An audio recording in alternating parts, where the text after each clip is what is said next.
Have you ever noticed the silence that invades the office at 6 in the evening? It's not peace, it's exhaustion. More and more people are abandoning the old ritual of clocking out, not out of youthful rebellion, but out of sheer mental survival. The famous 9 to 5 workday, sold for decades as a symbol of stability, has become a symbol of imprisonment for an entire generation. The system tries to convince you that escaping from this is irresponsible. But what if, in reality, the true act of courage is breaking free from this programmed routine, where creativity and freedom are reduced to numbers on a paycheck? Stay with me, because only those who face the cracks in the traditional model head-on understand why so many are finally saying, enough. There is a silence that has become louder than any scream. It's the silence of empty offices, of desks occupied for only a few minutes each day, of companies unable to retain talent, of resumes that stop being updated, of careers abandoned without a backward glance. This silence isn't new, but it has never been so deafening. It echoes through the hallways where once you heard only the hurried click of heels, the clatter of keyboards, the constant buzz of pointless meetings. Now, the walls witness only the distant murmur of postponed dreams, the dull echo of ambitions suffocated by a meaningless routine. Behind this silence, something stands crystal clear. The traditional work model is dying, and no one will mourn its death. Thousands of people are leaving the classic 9 to 5 system. Some are quitting big companies. Others are abandoning secure jobs. Many simply refuse to return to the office model.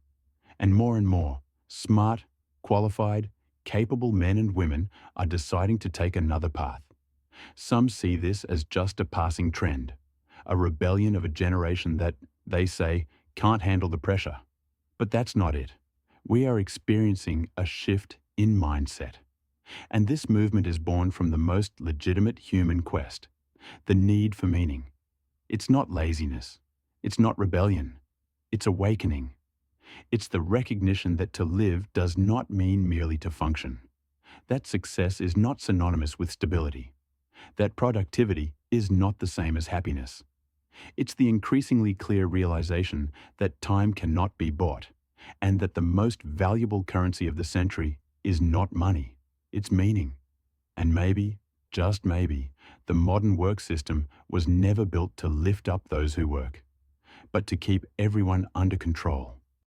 To control through fear, through the salary that binds, the benefits that tie you down, the bonus that seduces, the status that intoxicates. But in the end, all of this only serves to perpetuate a logic in which people are just pieces, not protagonists. No one announces this on the news. No Labour minister talks about it in interviews.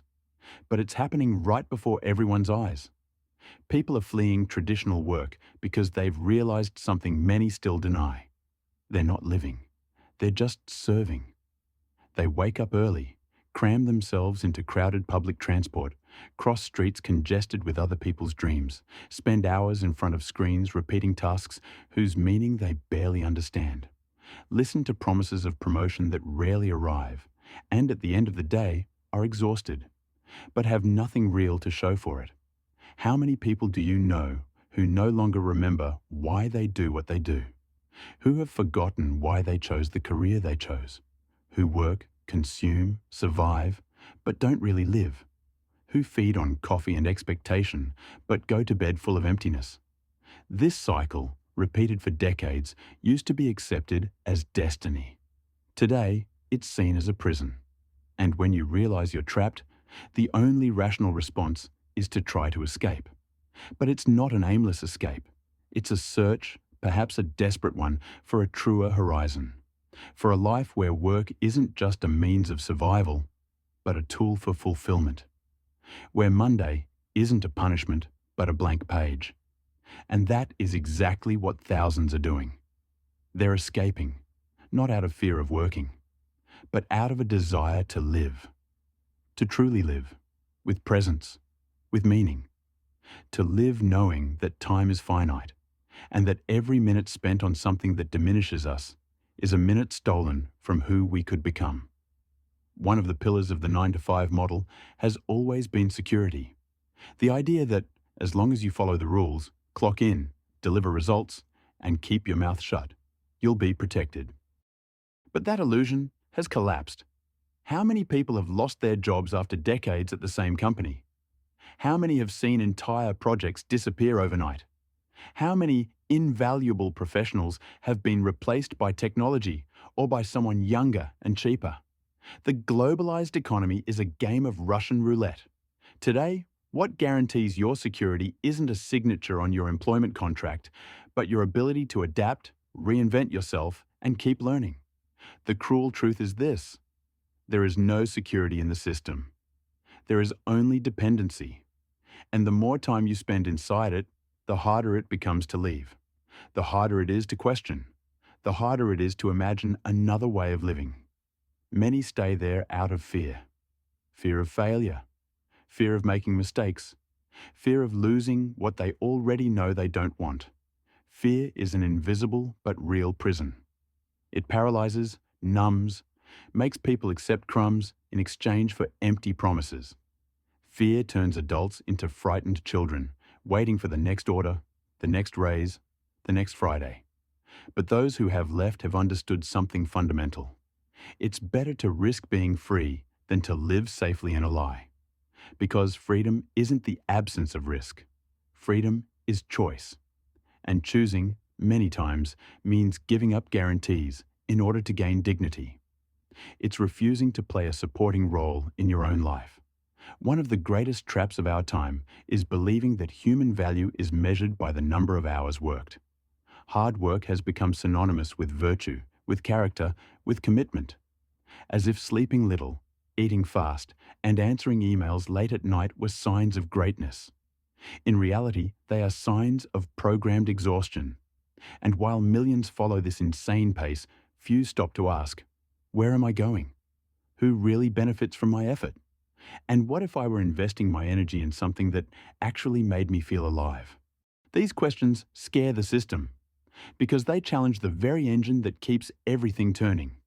The culture of meritocracy sells the myth that effort alone is enough to succeed, ignoring the fact that the game is already rigged from the start. The winners aren't necessarily those who work the hardest, but those who best understand the hidden rules, or those who agree to play without ever questioning the point of the game. How many times have you seen a colleague promoted, not for real merit, but for their ability to please? How many times has the best professional been passed over because they didn't fit into the company's toxic culture? How many brilliant lives are extinguished early because the system prefers conformity over genius? That's why so many are running away. They're not abandoning work. They're abandoning work that doesn't make sense. Work that consumes the soul but gives no purpose. That pays a salary but demands life in return. Exhaustion is no longer an accident. It has become a method.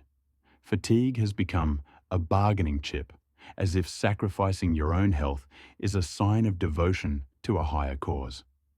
But the real cause is rarely noble. It's just to keep the system running, even if that comes at the expense of people. There is also a burden that is never spoken of, but is present in every work environment. The weight of unspoken expectations, of unattainable standards, of silent pressure to always be more productive, faster, more resilient, more available. This pressure doesn't show up in reports, but it makes people sick. It's not reflected in metrics, but it destroys dreams. It turns men and women into shadows of themselves, unable to rest without guilt, to say no without fear, to choose for themselves without feeling selfish. This is how society built the equation. Work equals value, rest equals laziness. But maybe it's time to reverse that logic. Maybe resting is revolutionary. Maybe refusing to be consumed by work is the greatest act of courage of this generation. Think about it. How many years of your life have already been spent on something that, deep down, you never even wanted? How many promises have you bought into, thinking they were true? How many times have you ignored your own limits because you thought you needed to prove something to someone? How many dreams were left behind because you believed it was impossible to reconcile passion and work? And more importantly, are you working to build your own life, or just to sustain a system that doesn't even recognize your worth? The first step to breaking this cycle is understanding that the system doesn't exist to benefit you. It exists to use you. Free yourself from that logic. Start questioning what's really worthwhile. Decide for yourself what the price of your effort is. Because freedom doesn't come from working more. It comes from working with purpose. From choosing where to invest your energy. From deciding what the true value of your life is. Maybe true success is no longer measured by job titles, salaries, or status. Maybe it's measured by the level of authenticity with which you live each day. By the courage to say enough.